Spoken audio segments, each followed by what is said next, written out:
മാലിന്യമുക്ത നവകേരളം പദ്ധതിയുടെ ഭാഗമായുള്ള ജനകീയ ക്യാമ്പയിനിന്റെയും വടക്കഞ്ചേരി ഗ്രാമപഞ്ചായത്തിലെ ഹരിത വിദ്യാലയങ്ങളുടെ പ്രഖ്യാപനവും ഹരിതസഭയും സംഘടിപ്പിച്ചു. വടക്കഞ്ചേരി EMS കമ്മ്യൂണിറ്റി ഹാളിൽ സംഘടിപ്പിച്ച പരിപാടിയുടെ ഉദ്ഘാടനം ഗ്രാമപഞ്ചായത്ത് പ്രസിഡന്റ് ലിസി സുരേഷ് നിർവഹിച്ചു.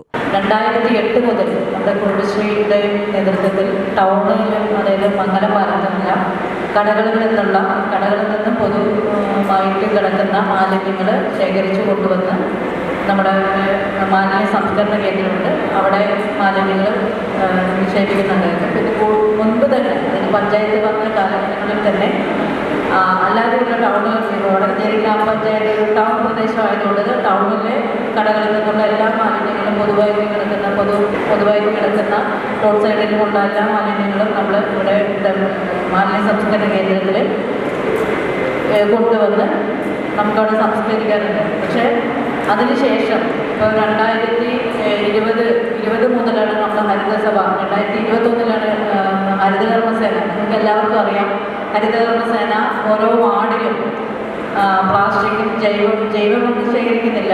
വീടുകളിൽ നിന്ന്, കടകളിൽ നിന്ന് മാത്രമാണ് ജൈവശേഖരണം നടത്തുന്നത്. വീടുകളിൽ നിന്ന് പ്ലാസ്റ്റിക് മാലിന്യങ്ങൾ ശേഖരിക്കുന്നതിന് വേണ്ടി ഓരോ വാർഡിലും 2 ഹരിതകർമ്മസേന അംഗങ്ങളെ വീതം നിയോഗിച്ചുകൊണ്ട് നിങ്ങൾ വീടുകളിൽ ശേഖരിച്ച് വയ്ക്കുന്ന പ്ലാസ്റ്റിക്, തരംതിരിച്ച് വയ്ക്കുന്ന പ്ലാസ്റ്റിക് ഓരോ മാസവും ഞങ്ങളുടെ വീടുകളിൽ വന്ന് യൂസർ ഫീ 50 രൂപയാണ് വീടുകളിൽ നിന്ന് ശേഖരിക്കുന്നതിന് വേണ്ടിയിട്ട് കൊടുക്കുന്നത്.